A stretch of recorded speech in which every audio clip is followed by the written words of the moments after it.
పొగాకు కంపెనీలు పంట కొనుగోలు చేస్తామని హామీ ఇవ్వడంతోనే పంట వేశామని తీరా ఇప్పుడు ఆయా సంస్థలు చేతులెత్తేయడంతో లక్షలాది రూపాయలు నష్టపోయామని రైతులు మంత్రి అచ్చెన్నాయుడు ముందు గోడు వెళ్లబోసుకున్నారు.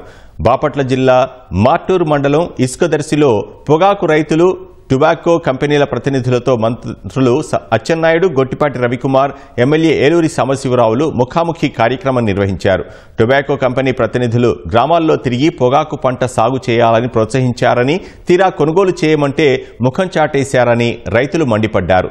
ప్రభుత్వం ఆదుకోకపోతే ఆత్మహత్యలే శరణ్యమన్నారు. ప్రభుత్వం తప్పకుండా అండగా ఉంటుందని మంత్రి హామీ ఇచ్చారు. దీని మీద ముఖ్యమంత్రి గారు లోకేష్ బాబు గారు చాలా పర్టికులర్ గా ఉన్నారు.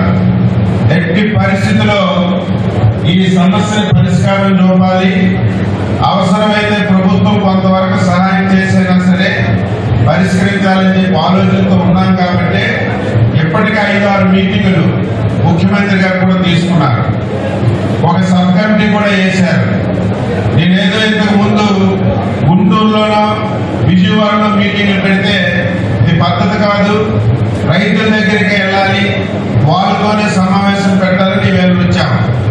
తప్పనిసరిగా దీనికి ఒక సొల్యూషన్ ఈరోజు చూపించడానికి ప్రయత్నం చేస్తాం.